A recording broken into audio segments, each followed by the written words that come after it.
ইলিশ মাছের তো নানান রকমের রেসিপি তৈরি করে থাকো, তবে আজ তোমাদের শেয়ার করব একদম মশলা ছাড়া বেগুন আর ইলিশের একটা রেসিপি। বন্ধুরা, স্বপ্নাস ডায়েরিতে সবাইকে অনেক ওয়েলকাম জানিয়ে আমি ভিডিওটি শুরু করছি। তার জন্য এখানে কয়েক পিস বেগুন নিয়ে নিয়েছি। প্রথমে বেগুনের বোটাটা কেটে নিয়ে এবার পুরো মাছ বরাবর কেটে নিলাম। একটু মোটা রেখে বেগুনটা কেটে নিতে হবে, তাহলে কিন্তু বেগুনটা গোটা থাকবে, তা না হলে একদম গলে যেতে পারে। যেহেতু বেগুনটা গলতে বেশি সময় লাগে না, তাই দেখো মাঝে এইরকম এক ভাগ করেছি আর একটা বেগুনকে আমি 4 ভাগ করে কেটে নিয়েছি। ঠিক একইভাবে আমি সব বেগুনগুলো কেটে নিলাম। আর সব বেগুনগুলো কেটে কিন্তু জলের মধ্যে রাখতে হবে, তা না হলে বেগুনগুলো কালো হয়ে যাবে, একদমই দেখতে ভালো লাগবে না। তারপর অন্যদিকে আমি মাছটাও ভাজতে বসিয়ে দিয়েছি। মাছটা ভাজাও হয়ে গেছে। এখানে ছোট সাইজের একটা ইলিশ মাছ ভেজে নিয়েছি। তোমরা চাইলে মাছটা না ভেজেও রেসিপিটি তৈরি করতে পারো। দেখো সেই তেলেই দিয়ে দিলাম আরও কিছুটা সর্ষের তেল। তেলটা গরম হতে থাকুক। অন্যদিকে বেগুনে আমি লবণ আর হলুদ ভালো করে মেখে নিলাম। পরিমাণ মতো লবণ আর হলুদটা দিয়ে দিয়েছি। ভালো করে হাত দিয়ে মিশিয়ে নিয়ে সেই তেলে এক এক করে বেগুনগুলো দিয়ে দিচ্ছি। দুপুরবেলা গরম গরম ভাতের সঙ্গে এই ইলিশ আর বেগুনের রেসিপিটি এত ভালো লাগবে, একবার যে খাবে সে কিন্তু ভুলতে পারবে না। তো বন্ধুরা দেখো, তেলের উপর সব বেগুনগুলো দিয়ে দিলাম।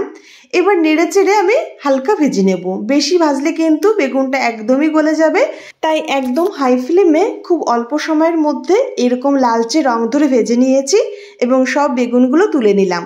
সেই তেলেই দিয়ে দিচ্ছি 1/2 চামচ কালো জিরে আর তার সঙ্গে 4টে কাঁচা লঙ্কা চিরা। এরই সঙ্গে সামান্য সর্ষের তেলও অ্যাড করে দেব। আর লঙ্কা আর কালো জিরেটা বেশ ভালো করে ভেজে নেব। যখন সুন্দর ভাজা হয়ে যাবে সেই টাইমে এখানে অ্যাড করে দেব 1/2 চামচ মতো হলুদ গুঁড়ি আর 1/2 চামচ লাল লঙ্কার গুঁড়ি। এখানে লঙ্কা গুঁড়িটা অ্যাড করলে কালারটা খুব সুন্দর আসবে। এখানে তোমরা কাশ্মীরি রেড চিলি পাউডারও দিতে পারো কালারের জন্য। তারই সঙ্গে সামান্য জল অ্যাড করে দিয়েছি যাতে মশলাটা পুড়ে না যায়। এবার মশলাটাকে ভালো করে কষিয়ে নেব।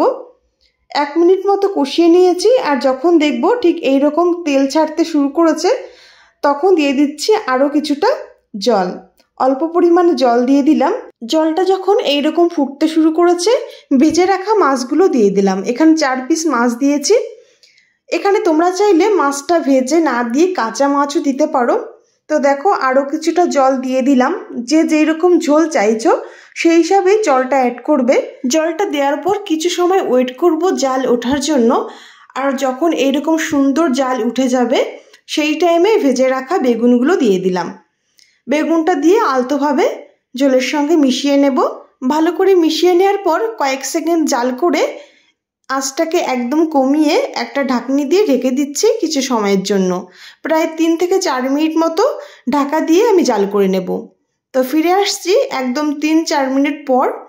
তো দেখো ঢাকনি তুলে নিচ্ছি। এই অবস্থায় বেগুনগুলো কিন্তু খুব ভালো সিদ্ধ হয়ে গেছে আর ঝোলটাও খুব একটা কমেনি। এই রেসিপিটি একটু পাতলা ঝোল হলেই খেতে খুব ভালো লাগে। এবার আঁচটাকে একদম হাই করে 1 মিনিট মতো খোলা অবস্থায় জাল করে নেব। তো রেসিপি একদমই তৈরির দিকে। ভীষণই সুস্বাদু হয় খেতে, একদম মশলা ছাড়াই তৈরি, কিন্তু গরম গরম ভাতের সঙ্গে দুপুরবেলায় এত ভালো লাগবে। একবার তৈরি করে দেখো আর আমাকে কমেন্ট করে জানিও বন্ধুরা তোমাদের কেমন লাগলো। রেসিপি একদমই তৈরি। এবার আঁচটাকে বন্ধ করে নামিয়ে নেব। বন্ধুরা, এই ছোট্ট রেসিপিটি তোমাদের কেমন লাগলো অবশ্যই জানিও। আর বাড়িতে অবশ্যই ট্রাই করো আর আমাকে বলো তোমাদের কেমন লেগেছে। বন্ধুরা, আজ এ পর্যন্তই। দেখা হবে নেক্সট কোনো ভিডিওতে। সবাই খুব ভালো থেকো, সুস্থ থেকো। আর যারা যারা এখনো আমার চ্যানেলটি সাবস্ক্রাইব করোনি, প্লিজ বন্ধুরা সাবস্ক্রাইব করে পাশে থেকো।